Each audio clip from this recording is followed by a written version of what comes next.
नमस्कार मंडळी, नमस्कार शेतकरी मित्रांनो, योगेश फार्मिंगमध्ये आपलं स्वागत आहे. तर आज आपण पाहणार आहोत टरबुजावरील आणि खरबुजावरील मूळ कुजीचं प्रमाण कसं आहे आणि त्यावर कोणत्या उपाययोजना कराव्यात. तर शेतकरी मित्रांनो, प्रत्येक कास्तकार आपल्या शेतात बुरशीजन्य फवारण्या करतो आणि बुरशीजन्य फवारण्या करून त्यानंतर ड्रिंचिंगसुद्धा करतो, तरीही कुठे कुठे मूळकूज असतेच.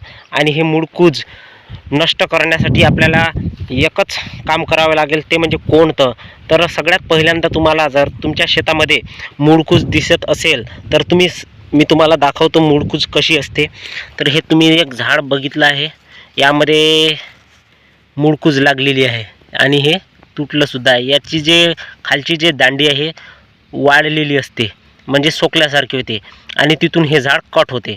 तर हे झाड आता पूर्णपणे मेलेलं आहे आणि शेतामध्ये जर पूर्ण शेतात जर घुमलो आपण तर कमीत कमी 50 ते 60 झाडं आपल्याला दिसून येते.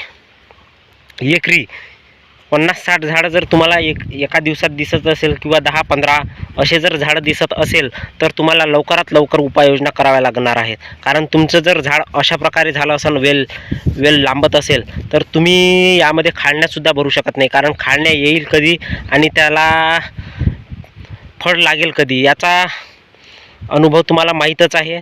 तर यासाठी आपल्याला सगळ्यात पहिल्यांदा फॉस्फरिक ॲसिड आणि स्टेप्रोसायक्लिन याचं द्रावण करून तुम्ही तुमच्या ड्रीपद्वारे देऊ शकता किंवा तुम्ही ड्रिंचिंगसुद्धा करू शकता. फवारणीने तुम्हाला जे पटेल त्यांनी तुम्ही करू शकता.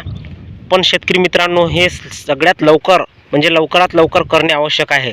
कारण तुम्ही जर एक दिवस गमावला तर एका दिवसात कमीत कमी 3 ते 4 झाडं रोज मरतात आणि आपल्याला याच्यासाठी ही उपाययोजना करणे आवश्यक असते.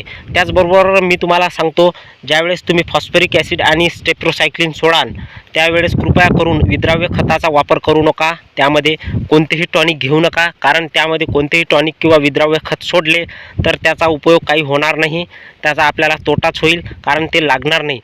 तुम्ही ज्यावेळेस तुम्ही हे खत फॉस्फरिक ॲसिड सोडाल त्यावेळेस एक दिवस आड तुम्ही दुसऱ्या दिवशी तुम्ही 19-19 कोणतंही तुमचं जे विद्राव्य खताचा टाईम आहे तो देऊ शकता दुसऱ्या दिवशी, पण त्या दिवशी अजिबात देऊ नका.